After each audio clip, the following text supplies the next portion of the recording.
that a little time has gone by, now that we can all take a deep breath and look back at Masvidal Diaz, look back at the BMF title, the BMF moment, the BMF campaign, guys, don't we have a little different opinion than Saturday? Look, here was how I interpreted Saturday, but I would love to read your guys' comments and just see if you go, yeah, you know what, Chael, I'm with you on that. These guys go out and fight, and it's a fantastic fight. We all know going into this, at least logically speaking, Masvidal's going to win the first round, and possibly the first two. We know that because Diaz has fought one time in 3 years, and logic just says a guy's going to start a little slower. We also know from the history of Diaz, he likes the later rounds. And we also know from the Diaz brothers, Nick gets brought into this too, they're cardio guys. Real simple. Give me championship, give me main event, but give me 5-round fight. Make it a 6-round fight if I can have my way. They're very rare. They deserve that compliment. They come in with an endurance and a conditioning that most guys don't. So knowing that, and if you're cheering for Diaz, you're going to be looking forward to rounds 4 and 5. Now, we use that argument and we bring that up, completely giving a stiff arm to the other side of the coin that we know, which is Masvidal has never faded in a fight ever. And for the guy with the conditioning to use that conditioning, come on late and get the jump on somebody, you must also have an opponent that is willing to wilt. An opponent that has shown that he reaches a wall and has a hard time going any further, which is very normal. It seems as though we weren't telling the full story to not point out that Masvidal's not that guy. So we're living in a little bit of what-if land to begin with. Now, we get treated to a spectacular evening of fights. Not only did it have the hype, not only did it have every athlete that was on the card, nobody outside of the top 15 even fought that night. Guys, we had a little bit of a letdown, right? I mean, we had the blues. We had the post-fight depression, the hangover, if you will. That's all that was. When that night was going to come to an end, whether it was the moment it did or 10 minutes later as it only possibly could, not even guaranteed to get there, only that 10 minutes, we were so drunk on excitement, we were so high on the buzz that we're going to go down. And I think that's what the boos were. I think that's what the letdown was. I don't think it had anything to do with the referee's call.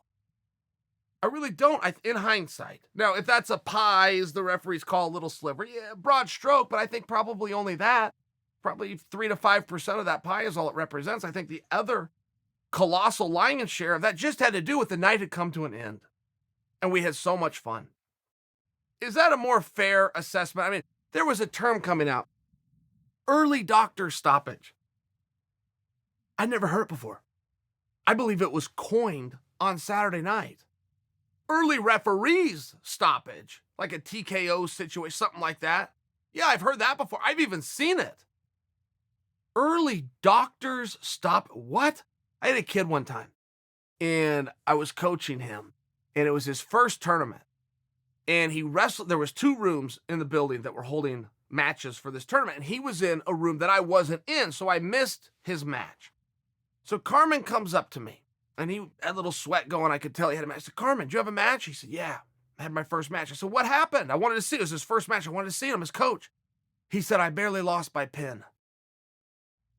You barely lost by pin? Pin, the most dominant thing that could ever possibly happen. He barely lost by pin. He was only 8 years old. It was very cute, but I remember it. This was about 20 years ago. I still remember it because it didn't really go together. Early doctor's stoppage. They don't go together. And guys that are saying that are attempting to show a support to Nate Diaz. Well, that's a cool thing. That's a very cool thing, and continue to do that. Most fighters get the other side of the coin. So if he can come out in defeat and you still, and you're loyal and you're part of the Diaz army, man, feel good about yourself. You're one of the few. And you're a good guy, and you're a good fan, and Nate is lucky to have you. When you're doing that, make sure you do understand one thing about Nate Diaz. Nate Diaz follows the rules of the sport. And he can be as rough and tumble as he wants, and he can be a BMF as long as the day is. He has an integrity, and he has a respect to the sport. A sport that he has never cheated. He has never kicked a guy below the belt once. He has never grabbed a fence. He has never showed up overweight. He has never taken a substance. He has an absolute respect, in spite of the roughness, in spite of the edge, in spite of the BMF. He has an absolute respect to the integrity of the sport. He showed that as recently as a week ago when he said, I will not participate in the sport until scientifically they prove there is absolutely nothing inappropriately in my system. I offer that to you because it's recent and because it's relevant. That's how much he respects the rules of the sport. So when you're trying to defend Nate, the rules of the sport were accurately applied. Were they open for interpretation? Sure, but that's also what the rule says. Okay? So as you're trying to defend Nate, don't forget who you're defending. You're defending a guy that respects the way the sport is played to the highest of levels.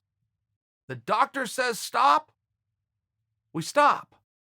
Uncle Chael, there's no bad guy like Uncle Chael.